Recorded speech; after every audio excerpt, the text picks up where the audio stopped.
Rose knew that Rusty was in love with her, and she liked him too. She liked him a lot. He taught her to dance, and life had certainly taught her the value of a man who was gentle. He treated her well, made her smile, made her feel good. But Rusty wasn't the prince of her dreams, and that tended to underline the unbearable truth. She was no closer to that Hollywood magic than he was.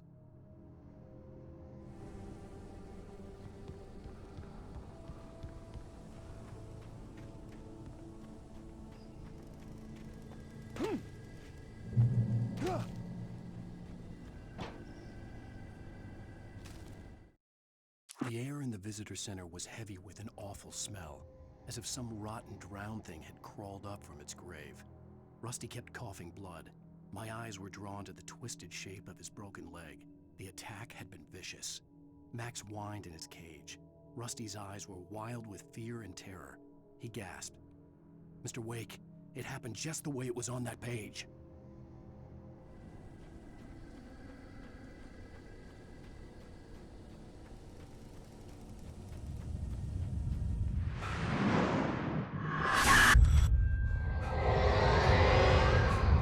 Vision left me weak.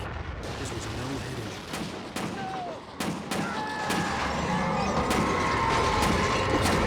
Damn. Rusty, hang on! Oh God! I'm coming! Please, help me!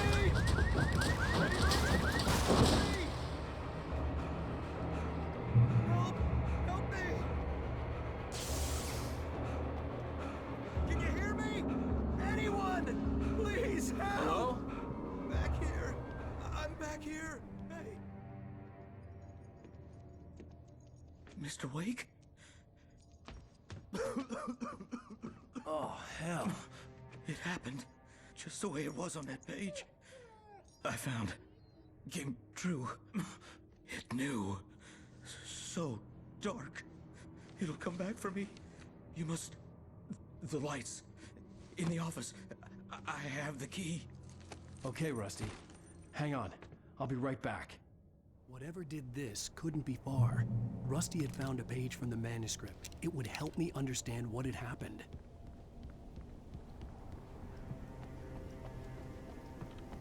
The only way to make sure that Rusty was safe was to get the power running and the lights back on.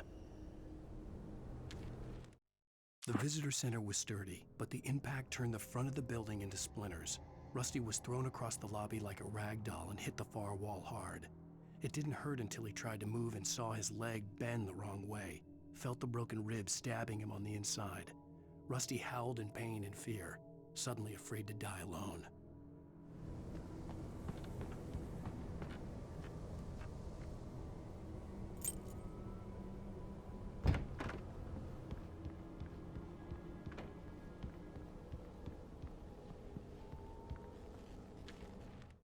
At the last instant, I changed direction and threw myself down. The axe splintered the trunk of a tree. I stumbled into the pool of bright light. My lungs burned. I was too exhausted to move. I tensed as I waited for the killing blow, but it never came. I raised my head. Nothing moved in the darkness beyond. For the moment, bathed in the cold light, I was safe.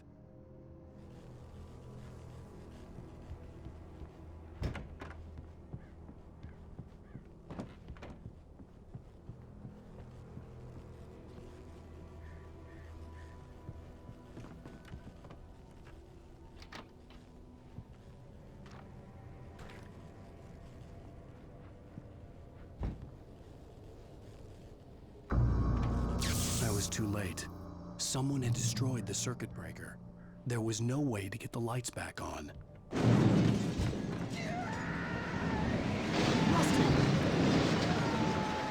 Rusty! The ground was covered with oily patches that looked like liquid darkness. I just need to take my senses.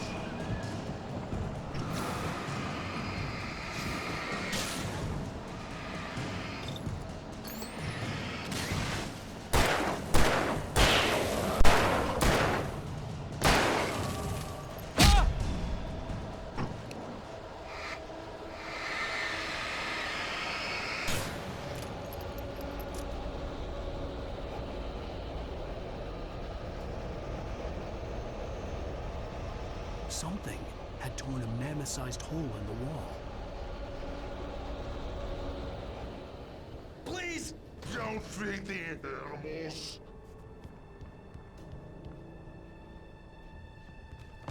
Fishing Is only permitted for those visitors. who purchase a park Fishing. license. Obey The park ranger's instructions. at all times. Rusty? Rusty, no! Never. 100 yards. Do bears and wolves never approach any other closer than 25 yards. pets must be leashed. All times. Never leave your And unattended. It is any Natural objects. or historical license.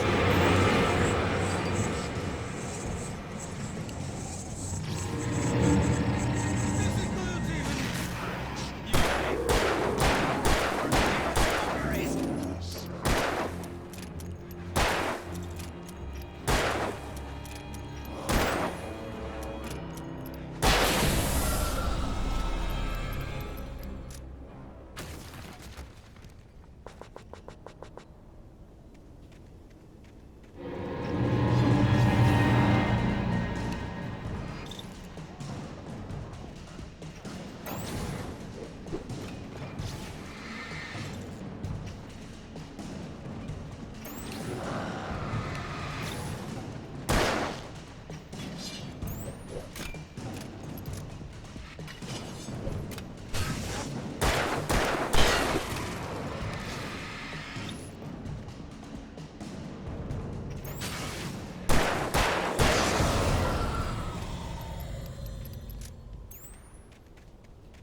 What the hell was that? I saw from the window. I saw something. Forget about it, Barry. It's just me going crazy. Oh, jeez. Oh, jeez. You're not crazy. I wish you were crazy, but you're not crazy. Ow, be careful. Stay in the cabin. Don't open the door for anyone. I mean it.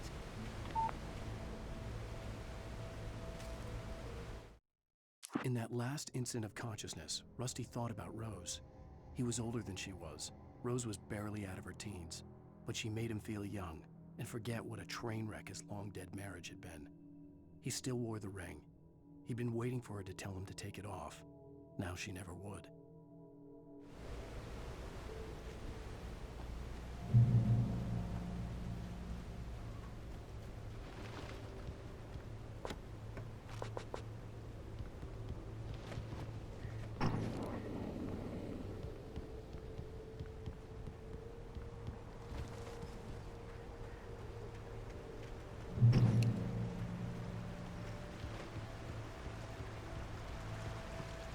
Lover's Peak was at the far end of the nature trail.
turned the corner, afraid of what the flashlight's beam might reveal. Suddenly, a roughly painted symbol of a torch glowed in the light. Behind it, hidden by a rock, sat a battered metal trunk. It was here for a reason, packed with supplies, batteries, flares, ammo, things you need to make it through the darkness of the night.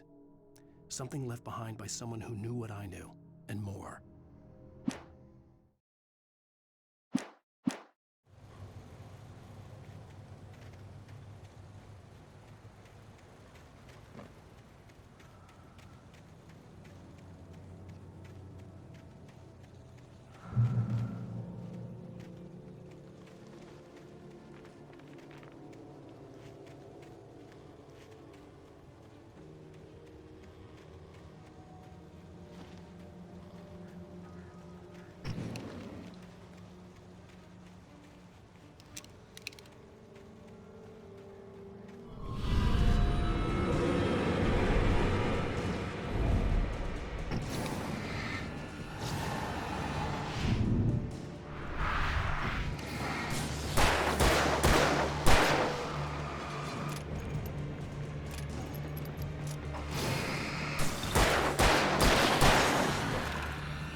Agent Nightingale didn't want to be in Bright Falls.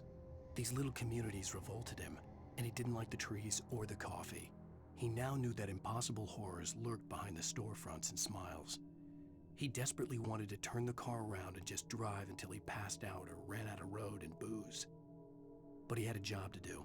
He had a rider to catch, at any cost.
Come on, we gotta get moving. More of them coming.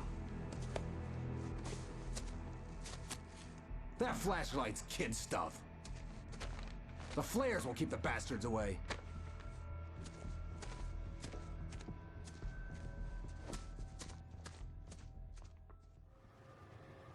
You can see them too? Hell, of course I see him. Come on, we gotta move. Why? Because that's the way the story goes. Yeah, but Let's move! I lost my gun back there. Oh, I've got a gun. Just keep that light steady on him. It took a moment, but then I recognized him. He'd been on the ferry when I first arrived here with Alice. He knew my name. We were headed in the direction of Lover's Peak. There was no way this was a coincidence. He was the kidnapper. Come on, Wake. You better keep up. You set him up, and I'll knock him down, Wake.